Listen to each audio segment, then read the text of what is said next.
en esta hora. Y después de pasar estos días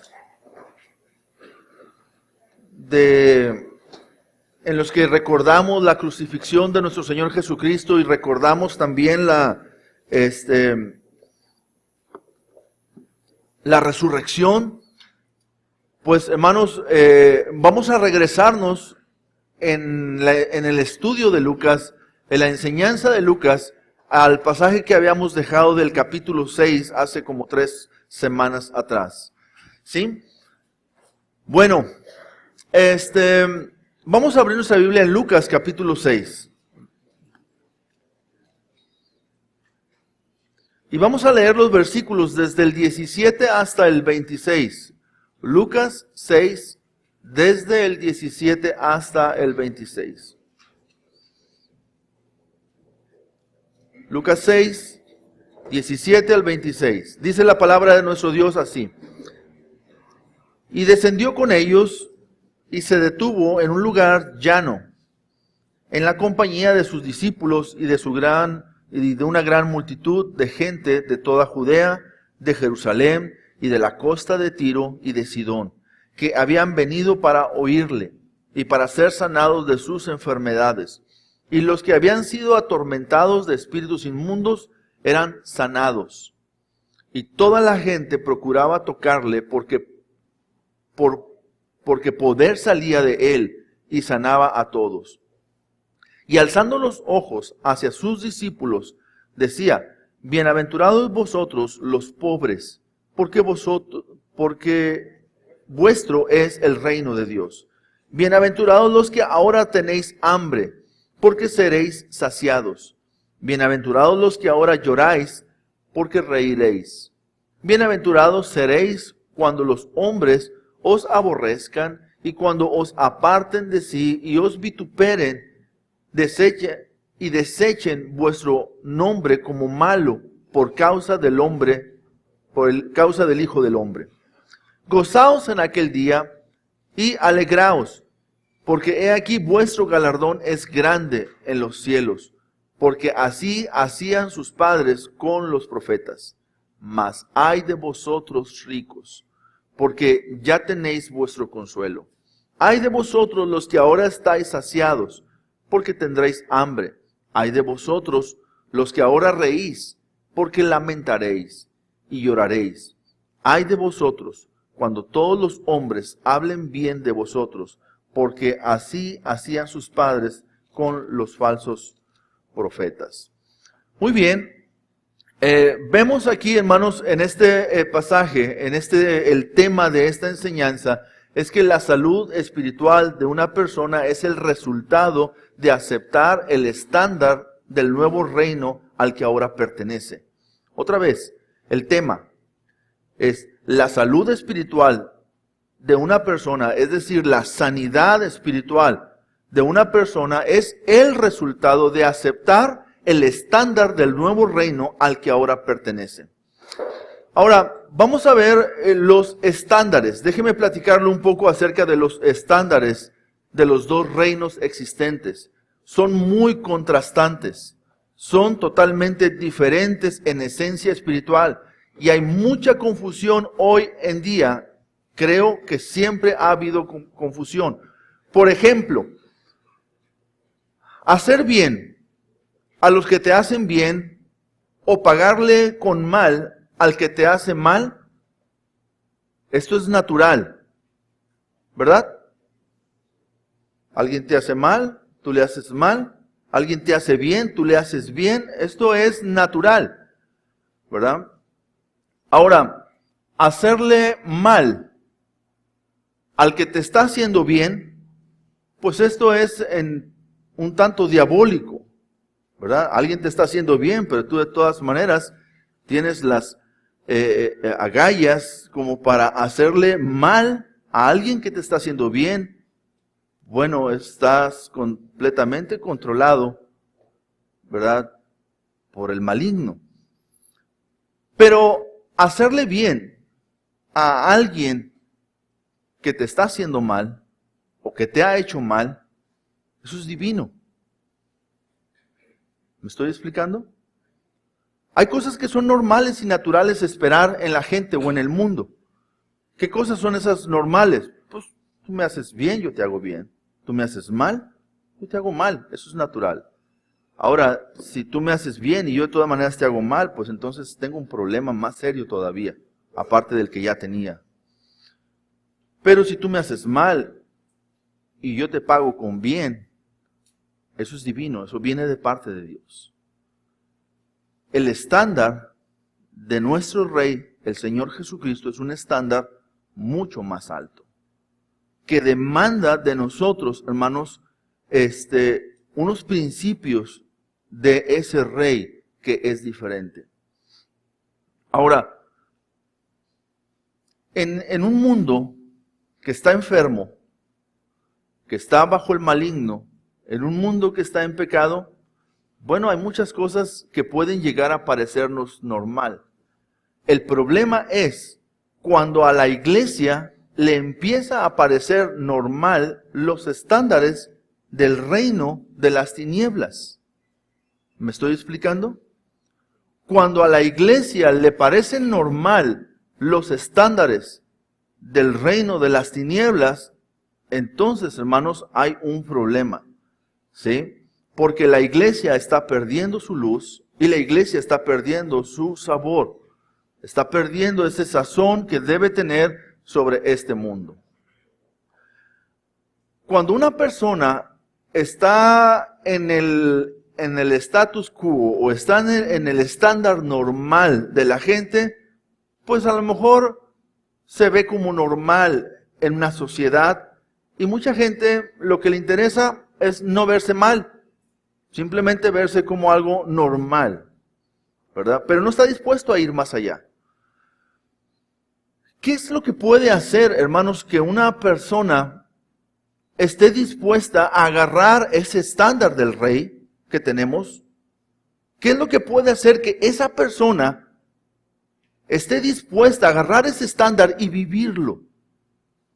Hermanos, la presencia del Consolador en nuestras vidas. Porque el Consolador no quiere decir que el Consolador, como se le llama, es solamente aquel que en los momentos de tristeza viene y te hace sentir un abrazo de su parte y te ayuda a salir de una tristeza. Por ejemplo, cuando una persona pierde un familiar o se le fallece un familiar, pues es normal que cualquier persona del mundo, creyente o no creyente, vaya hacia la casa de esa persona, le extienda un abrazo y le dé unas palabras de consuelo y de alivio. Pero la obra del Consolador, del Espíritu Santo, hermanos, va más allá que eso que nosotros creemos que es la labor del Consolador. La labor del Consolador, del Espíritu Santo, es tratar de levantarnos, es levantarnos de la condición espiritual en la que estábamos y ponernos en una posición, hermanos, que pueda ser para la gloria de Dios. Una posición visible, ¿sí? Para que la gloria de Dios sea resaltada en la vida del creyente, en la vida del cristiano. El Consolador nos levanta.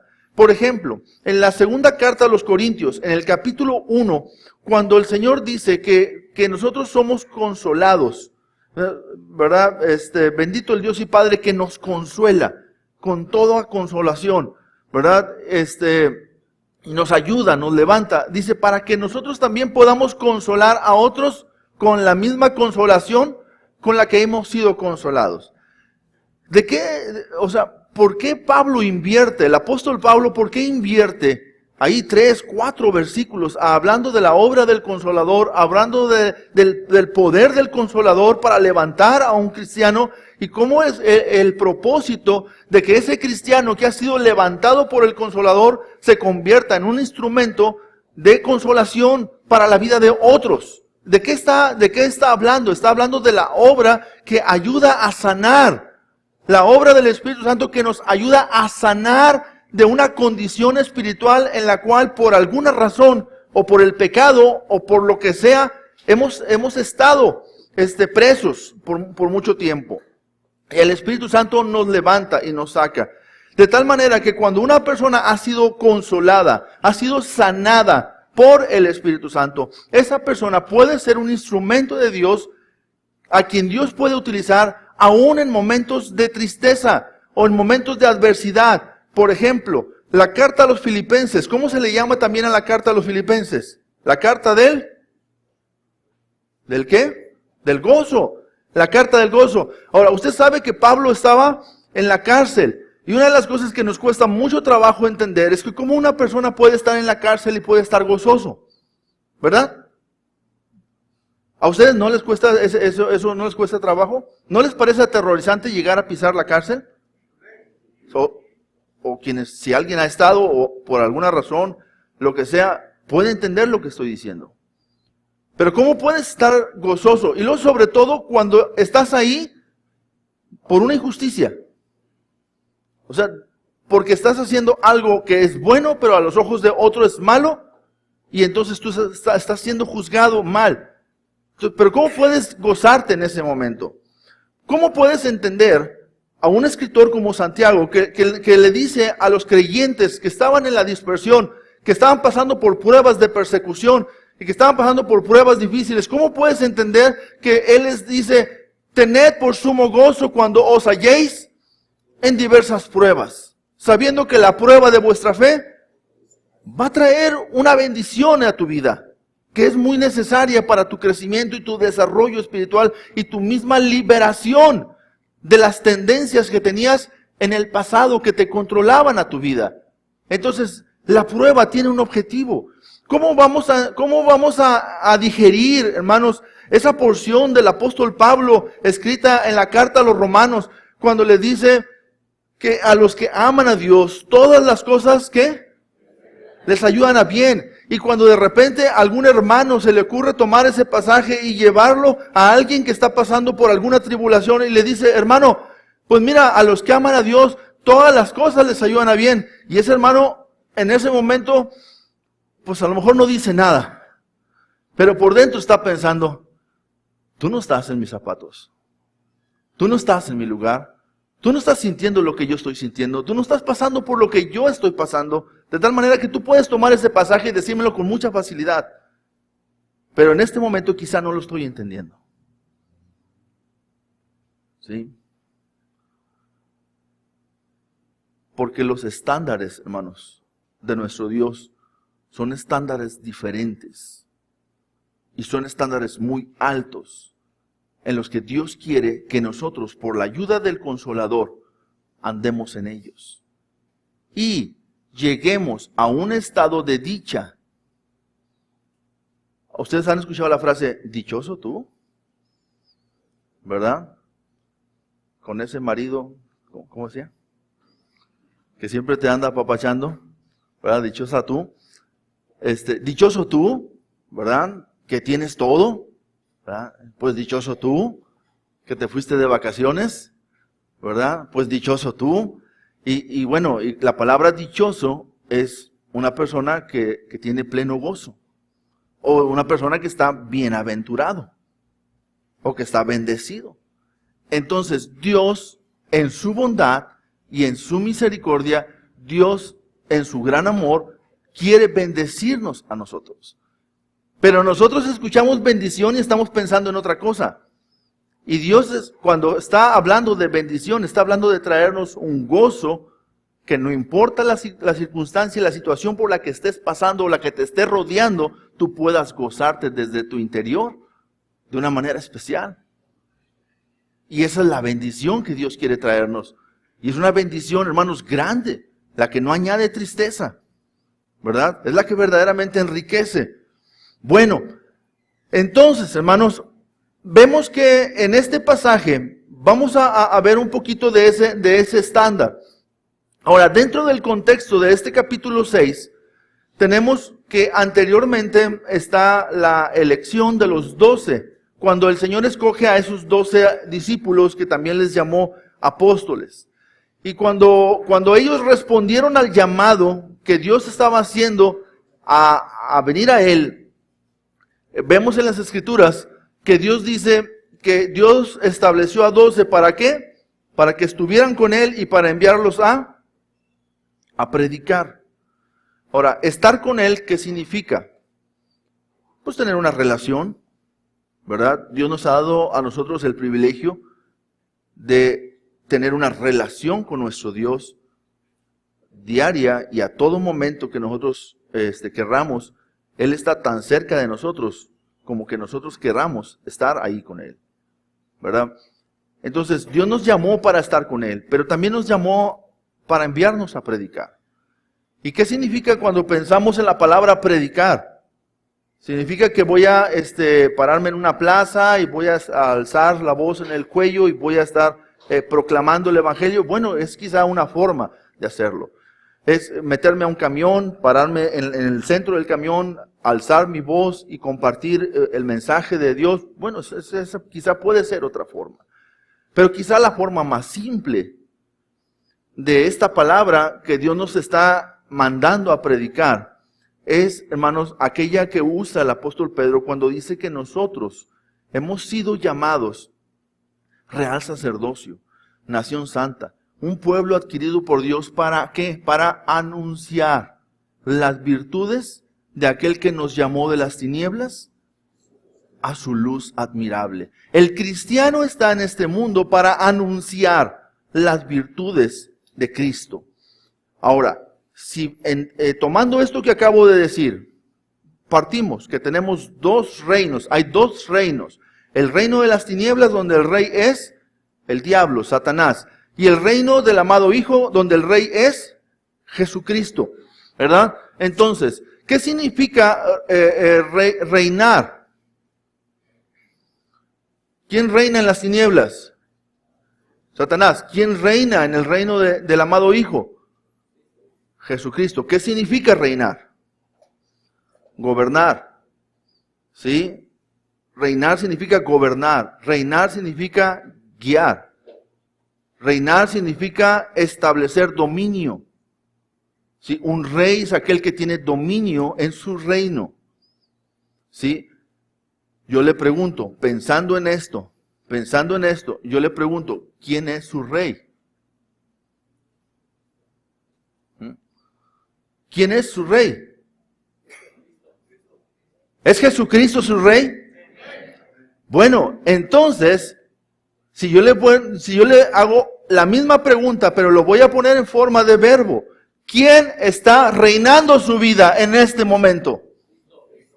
Si Jesucristo está reinando su vida en este momento, Él es su rey. Él le decía a los discípulos, ¿por qué ustedes me llaman Señor, Señor y no hacen lo que yo digo?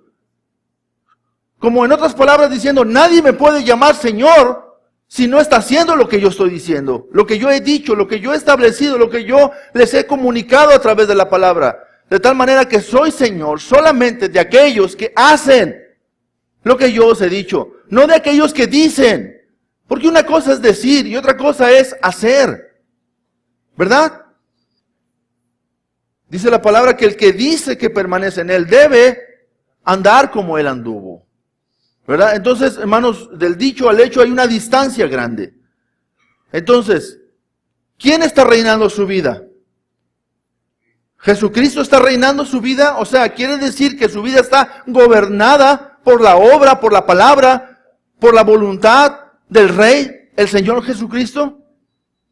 Entonces, hermanos, porque ese es. Ahora, el estándar de este Rey es un estándar alto, que precisamente nos dice a nosotros que no paguemos mal por mal, sino que demos bendición por maldición. El estándar de este Rey es un estándar alto, porque este Rey nos dice a nosotros, hermanos, que saludemos a los que no nos saludan, que oremos por nuestros enemigos, que amemos a aquellas personas que nos aborrecen. El estándar es alto, no es fácil. Y una persona, hermanos, que no ha sido sanada, consolada, levantada por el Espíritu Santo, hermanos, no lo puede hacer, porque de alguna manera está enfermo. Entonces, la persona que no ha sido sanada, que no ha sido consolada, que no ha sido liberada Por el Espíritu Santo, hermano, le es más fácil andar con los estándares de este reino. Y los otros no los entiende. Quiere establecer siempre su propia justicia.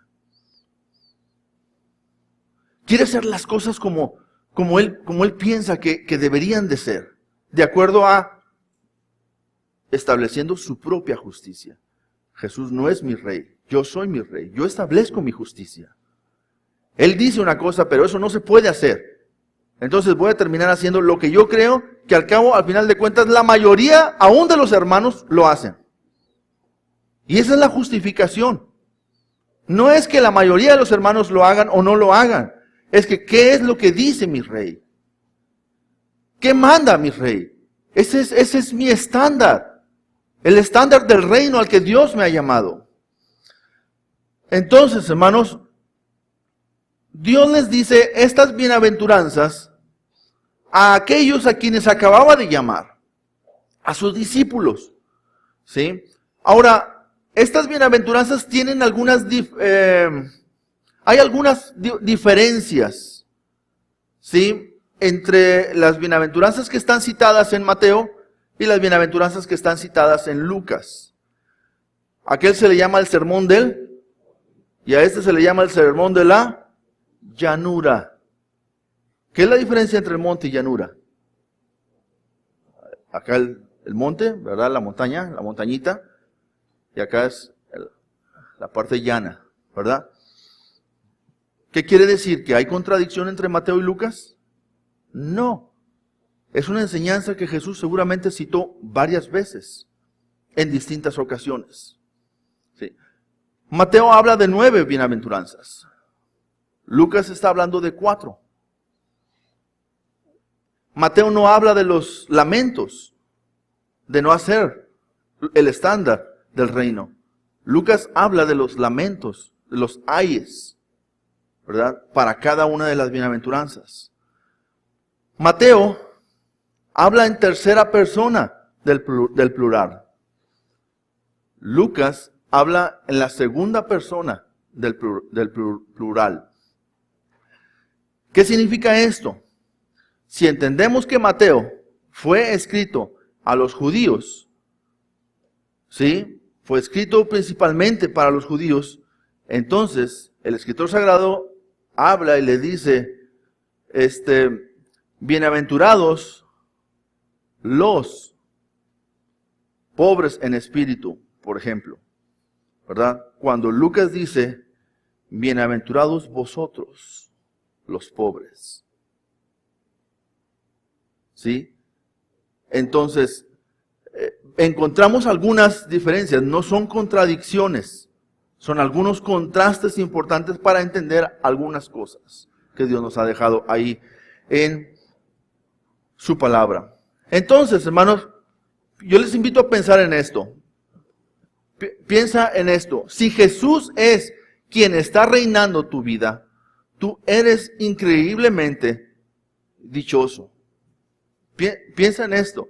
Si Jesús es quien está reinando tu vida, tú debes ser increíblemente, y uso con todo propósito esa palabra, increíblemente dichoso, gozoso, lleno de gozo. ¿Por qué, hermanos? Porque por eso Dios nos quiere llevar a nosotros a andar en los estándares de su reino, porque es donde encontramos el pleno gozo y la plena dicha. Cuando una persona entonces está viviendo de acuerdo a la voluntad del Rey, tiene la bendición y la dicha y el grande gozo en su vida de tener una paz en el interior de su corazón que lo lleva a gozarse en cualquiera que sea la situación que esté pasando. Cualquiera que sea la situación que esté pasando.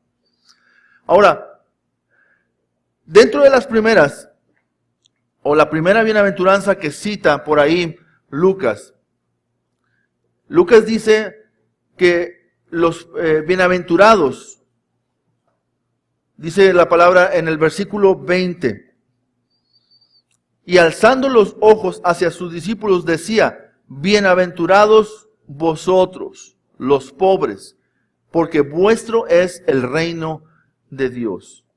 ¿Sí? Bienaventurados vosotros, los pobres. ¿El Señor Jesús tenía algún problema con los ricos?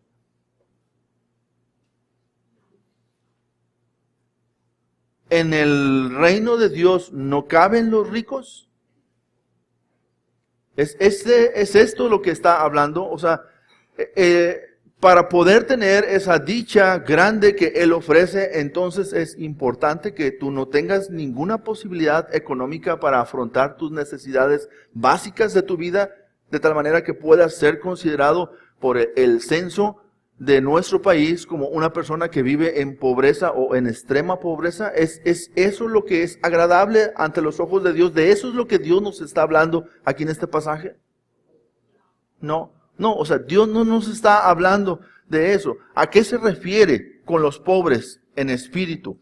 Hermanos, como seres humanos, todos tenemos ciertas heridas, tenemos ciertos complejos, tenemos malos hábitos, cosas que hemos recibido desde que nacimos, que han llegado a nuestra vida, que nos han marcado, que nos han maltratado inclusive, que nos han afectado, ¿sí? Y todos tenemos esas situaciones. Pueden ser heridas, pueden ser complejos, pueden ser malos hábitos. Todo esto por el pecado, ¿sí?, que hay en nosotros, que existe en nosotros. ¿Cuál es la tendencia natural? ¿Cuál es la tendencia natural de todo ser humano ante estas situaciones? Esconder. La tendencia del ser humano no es a proyectar, no es a levantar la mano y decir, véanme, yo tengo grandes problemas con la mentira. Véanme, y esto lo heredé de mi padre. Porque mi padre era un mentiroso, entonces mi padre era un mentiroso, ahora yo soy un mentiroso y yo tengo problemas graves con la mentira. ¿Es eso normal? ¿Es eso natural? ¿Es eso que ustedes ven que es algo que es fácil de encontrar? No. La tendencia natural del hombre es, okay, soy mentiroso, pero pues nada más Dios y yo lo sabemos, ¿verdad? Alguno que otro que me ha cachado por ahí, pero no creo que lo ande divulgando, ¿verdad? No creo que algunos sospechan que soy un poco mentiroso, pero pues bueno, son unos pocos, todavía puedo seguir engañando a otros, ¿verdad? Entonces, la tendencia humana muchas veces, hermanos, es esconder hasta lo más que se pueda. Hasta lo más que se pueda, esconder mis heridas. ¿Sí? Esconder mis maltratos, esconder esa condición que tengo de pecado o esos malos hábitos en mi vida. Esa es la tendencia que tenemos. Y esa tendencia, hermanos, es una tendencia muy parecida a la de la iglesia de Laodicea. La iglesia de Laodicea decía, yo soy rico y me he enriquecido y de ninguna cosa tengo necesidad.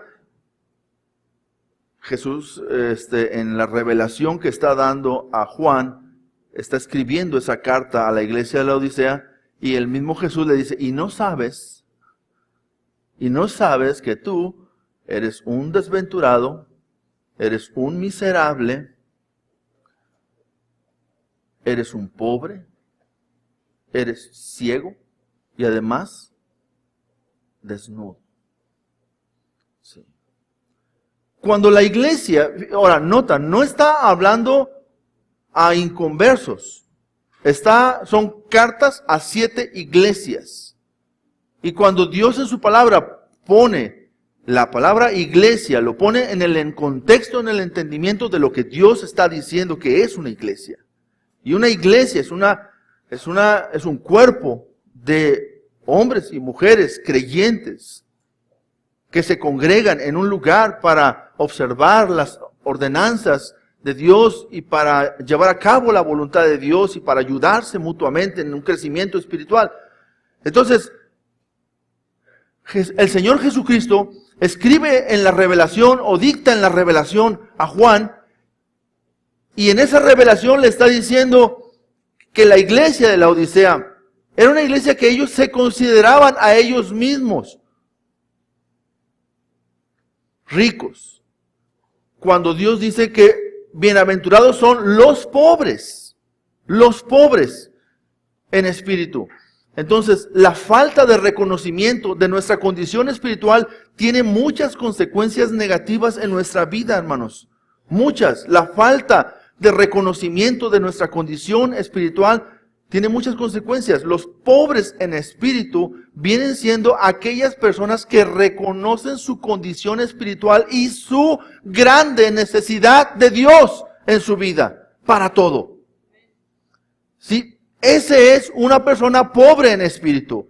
Nosotros usamos la palabra pobre como una palabra negativa, pero en el estándar de Dios y en los pensamientos de Dios, no lo está Él considerando de esa manera. Él está considerando que la persona que reconoce que no es Dios, reconoce que no es Dios, reconoce que necesita a Dios en su vida, no solamente para ser salvo, necesita a Dios en su vida aún después de ser salvo. Si una persona no pudo ser salvo por las obras, no puede ser salvo y no podrá nunca ser salvo por las obras. ¿Cómo es que pretende vivir una vida cristiana solamente por las obras? No se puede. Necesitamos reconocer nuestra gran necesidad de Dios en nosotros, porque no somos Dios.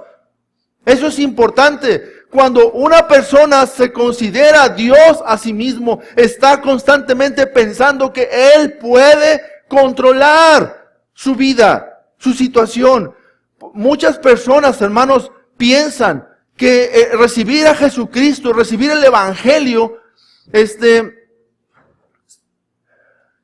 lo único para lo que ellos necesitan reconocer su condición pecadora. Y hermanos, la verdad es que, gracias hermano, la verdad es que no es lo único para lo que necesitamos reconocer nuestra condición pecadora. Nuestra condición pecadora tenemos que reconocerla siempre. La gracia de Dios no solamente ha sido para salvación, la gracia de Dios se ha derramado por Dios para nuestra santificación constante. ¿Sí? Entonces, la gracia de Dios, hermanos, me libra de la pena del pecado, pero también me libra del poder del pecado. Y me librará, hermanos, también de la presencia del pecado cuando esté en la gloria de Dios. Esa es la gracia de nuestro Señor que ha sido derramada. Pero, ¿qué es lo que me imagino que nos sucede? Y digo no sucede, porque yo me pongo en primer lugar, en primera persona, reconociendo yo mi necesidad. ¿Qué es lo que nos ha sucedido, hermanos? Bueno, decimos, ok, está bien. Reconozco que no puedo ser salvo por mí mismo, entonces necesito a Jesucristo en mi vida. Ok, acepto a Jesús como mi Salvador. Ya. Lo que sigue de aquí en adelante, eso sí lo puedo controlar yo. Mi crecimiento espiritual, ese sí puedo. Está sencillo, nada más está de ver cómo se comporta el hermano, ¿verdad? Y entonces yo empiezo a imitar. Empiezo a ver cómo se comporta y empiezo a aprender las reglas, las conductas, los procesos, los planes, las liturgias, las formas de la iglesia. Y entonces digo, ya, es pan comido, ¿verdad? Eso sí lo puedo hacer yo por mis propias fuerzas. Y hermanos, estamos luchando y luchando y luchando. ¿Y saben en cuál es el problema en el que caemos los cristianos? Caemos en el problema grave de la apariencia de piedad. Ahora solamente estamos tratando de guardar nuestra imagen delante de todos en la congregación. ¿Por qué? Porque he decidido no depender de la gracia de Dios y he decidido entonces andar bajo mis propias fuerzas. Pero cuando me doy cuenta que no puedo, entonces ahora tengo un problema. Necesito esconder mi realidad. Y entonces estoy aparentando delante de todo el mundo que todo está bien, que todo lo tengo dentro de control y que además soy un buen hermano. ¿Sí? Y que aparte soy buen hermano, ¿verdad? Y soy mejor que otros hermanos. Ese es un problema grave. Y ese es un problema, hermanos. Cuando esa competencia está y se desarrolla y se reproduce y se multiplica en una iglesia, ¿saben qué es lo que termina haciendo la iglesia? Saca a Jesucristo de la jugada de la iglesia. Saca la obra de la gracia y la obra del Espíritu Santo. de la vida de la iglesia. ¿Y qué le queda entonces a la iglesia, hermanos? Nada, un Espíritu Santo apagado. Yo no estoy hablando, hermanos, de que la persona no sea salva. Tampoco estoy hablando de que la persona pierda su salvación. Lo que estoy hablando es que una persona, hermanos, cuando decide no tener en cuenta a Dios, no tomar en cuenta a Dios en su vida, está pagando al Espíritu Santo ahí. Si bien ha creído, ¿sí?, el día del tribunal de Jesucristo, ¿cómo es que va a pasar él? Así como por fuego. Nada más. ¿Por qué? Porque no ha decidido creer. No ha decidido confiar. No ha decidido reconocer su gran necesidad de Dios constantemente a lo largo de su vida. Entonces, Dios dice que los pobres en espíritu, hermanos, esos son dichosos. ¿Por qué? Porque al reconocer todos los días su necesidad de Dios, todos los días la gracia de Dios se está aplicando sobre su vida. Y esa persona, hermanos, resulta que es más fuerte y más poderoso que cualquier otra persona que se considera fuerte a sí mismo. Porque la gracia de Dios actúa sobre su vida. Dios le dijo al apóstol Pablo, en esa carta que le manda a los Corintios, esa segunda carta que le manda a los Corintios, le dice Dios a Pablo, Pablo, bástate mi gracia. Mi poder se perfecciona en la debilidad. Pablo dijo, está bien, yo quería las cosas de otra manera. Yo le estaba pidiendo a Dios que me ayudara con ese problema del aguijón de mi carne que está ahí. Dios, en su gracia, en su soberanía, en su amor, en su sabiduría, decidió no quitar el aguijón. Simplemente me dijo, Pablo, bástate mi gracia. Mi gracia es suficiente. Entonces Pablo decía, ahora me gloriaré. Más bien, ¿en qué me voy a gloriar? Decía Pablo. En mis debilidades. En el reconocimiento de que soy pobre en espíritu. Porque cuando soy débil, entonces soy fuerte. Lo contrario, hermanos, a lo que este mundo nos enseña. Este mundo nos enseña que tú debes ser fuerte por ti mismo. Que tú eres el que tienes el control de todas las cosas. Tú decides.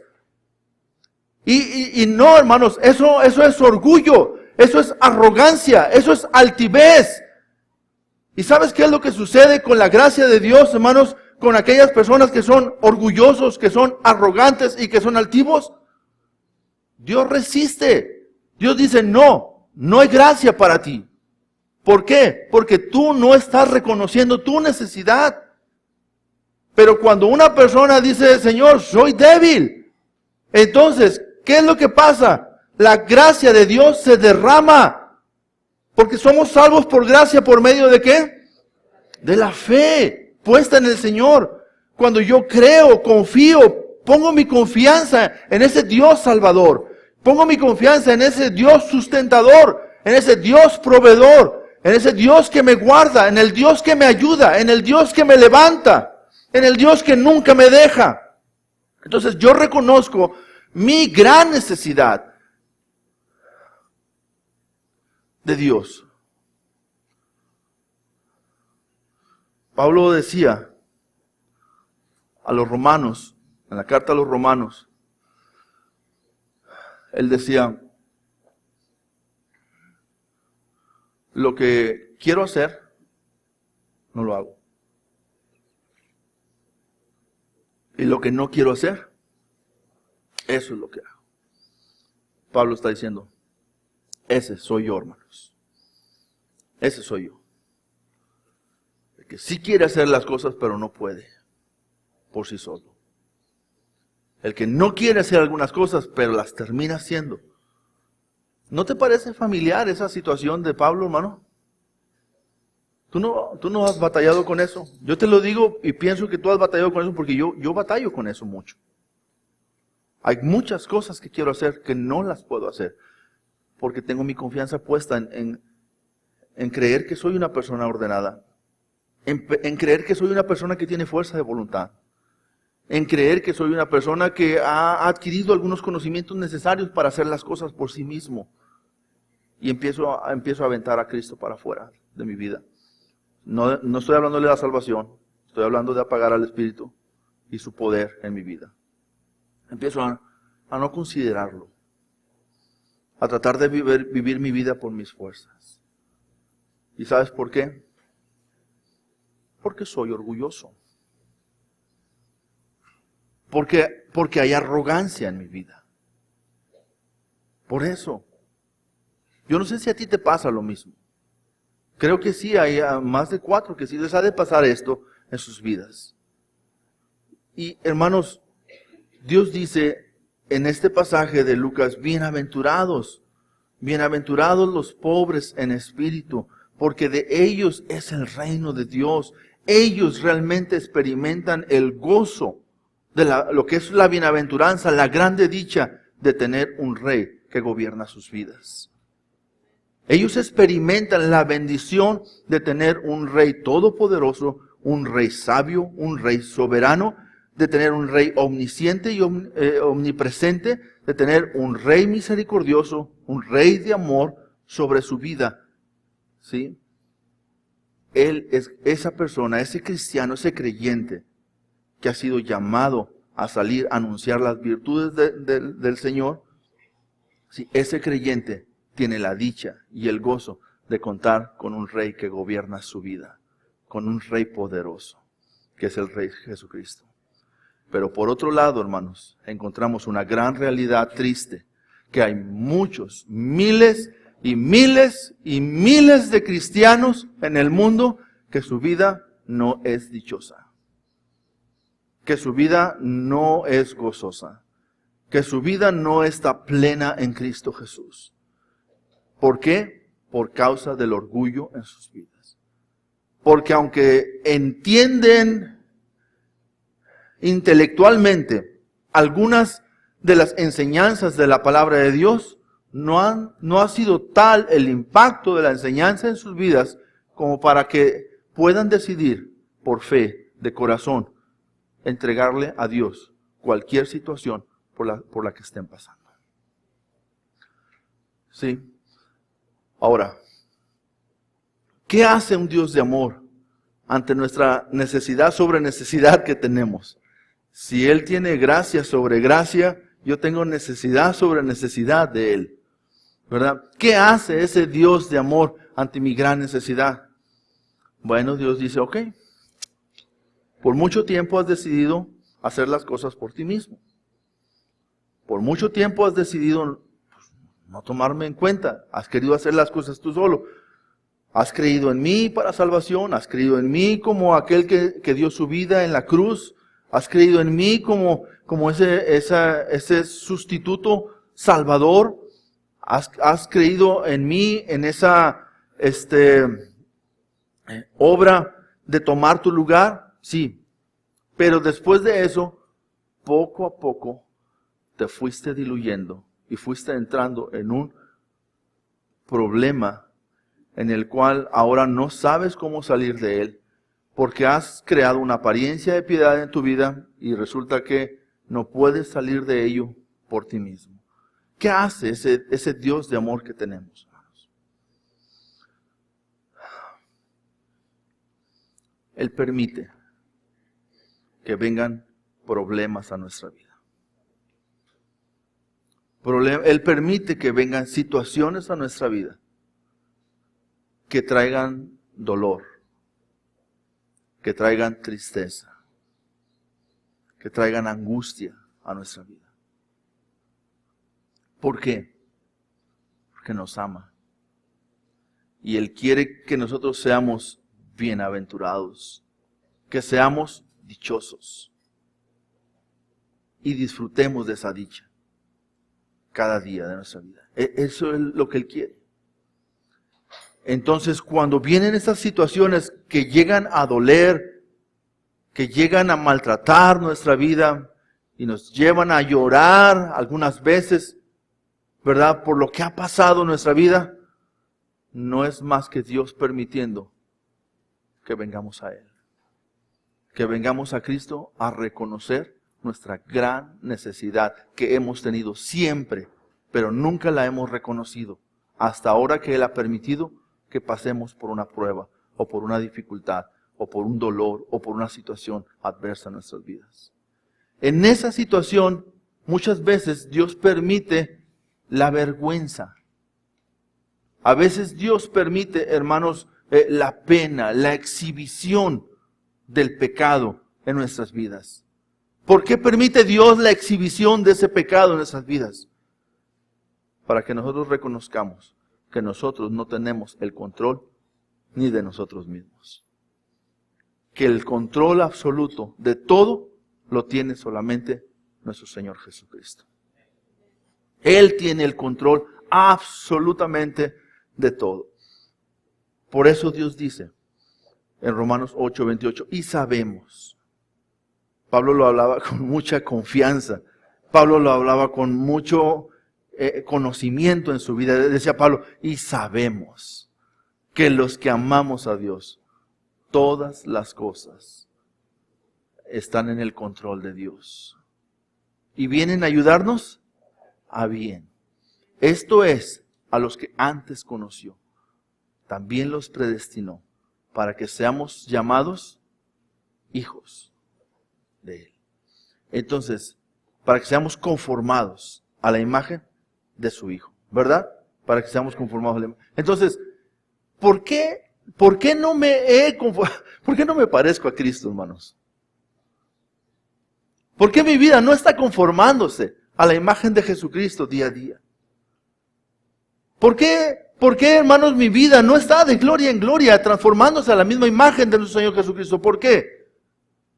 Porque soy orgulloso, porque soy soberbio, porque soy arrogante, porque soy altivo, porque simplemente pienso que soy Dios, que yo soy mi Dios, que yo controlo esas situaciones de mi vida, que yo le pongo freno a las cosas, y yo digo cuándo paro, y cuándo le sigo, y cuándo avanzo, y cuándo termino. O sea, no es cierto, hermano, no es cierto. Necesitamos caer de rodillas delante de nuestro Dios, reconociendo nuestra gran necesidad de Cristo Jesús en todo momento, en toda situación en nuestras vidas, lo necesitamos. Y si te tardas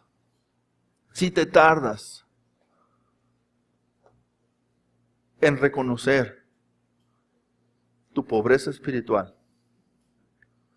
entonces el Señor, en su gran amor, buscará la manera de atraerte a Él. ¿Cómo? Él sabe. ¿Qué va a hacer? Permitir algo para que reconozcas que tú no eres Dios y que Él es Dios. Que tú no puedes con las cosas y Él es el que puede tener bajo control tu propia vida. Él lo va a permitir. ¿Por qué? Por su amor, por el amor que nos tiene. ¿Qué va a pasar, hermano? Si tú estás pasando por una situación de este tipo, estás sufriendo, estás pasando por dolor en tu vida, en tu persona, ¿qué es lo que tú tienes que entender? Bueno, pues que necesitas a Dios. Ok, tú dices, hermano, me queda claro.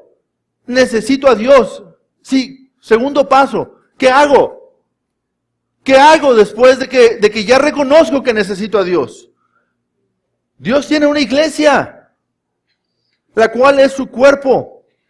Y en esa iglesia Dios ha permitido pasar a algunos por esas necesidades o por otras necesidades, y el Consolador los ha consolado para que ellos, con la misma consolación con la que ya han sido consolados, puedan consolar también a otros y podamos edificarnos los unos a los otros en amor, en el cuerpo de Jesucristo, que es su iglesia. Entonces, hermanos, Dios en su palabra nos está mostrando nuestra necesidad de reconocer cuán pobres somos. Cuán pobres somos. ¿Sí? Espiritualmente, cuán pobres somos. ¿Sí? ¿Usted entiende esto? ¿Usted reconoce cuán pobre es? reconoce cuánto necesita a Cristo en su vida. La gracia salvadora es una, la gracia de santificación es otra, aunque Él me santificó al principio, de todas maneras me sigue santificando en un proceso y me santificará, quitándome completamente toda presencia de pecado en mi vida algún día. Ahorita no me ha quitado el pecado porque sigo en este cuerpo. Entonces me pide que me santifique cada día en Cristo Jesús. Él ya me santificó apartando mi vida y apartando un lugar para mí, ¿verdad? Ya me hizo suyo, ya me santificó al principio. Pero mientras estoy aquí en este mundo, yo necesito un proceso de santificación para irme conformando a la imagen de Cristo. ¿Cómo lo voy a hacer? Primer paso, reconocer mi necesidad. Yo no soy Dios. Yo necesito a Dios, no solo para ser salvo, lo necesito para vivir mi vida cristiana. ¿Sí? ¿Usted reconoce eso en esta hora? ¿Por qué no oramos a Dios? ¿Por qué no se lo decimos? ¿Por qué no se lo dice usted con sus propias palabras? Dígale, Dios, entiendo, yo no soy Dios. Entiendo, he sido orgulloso. He sido necio, inclusive, al pensar que yo puedo arreglármelas por mí mismo. He sido necio, Señor, al pensar que yo puedo cambiar mi propia vida, que tengo control sobre mis decisiones, cuando no es cierto. Y la crisis por la que me has permitido pasar, por la que estoy pasando en este momento, solamente exhibe mi gran necesidad que tengo de ti. Entonces, en esta hora, incline sus rostros, cierre sus ojos y reconozca la grandeza de Jesucristo en usted. Reconozca la gran necesidad que usted tiene de Jesús, del Espíritu Santo, ayudándolo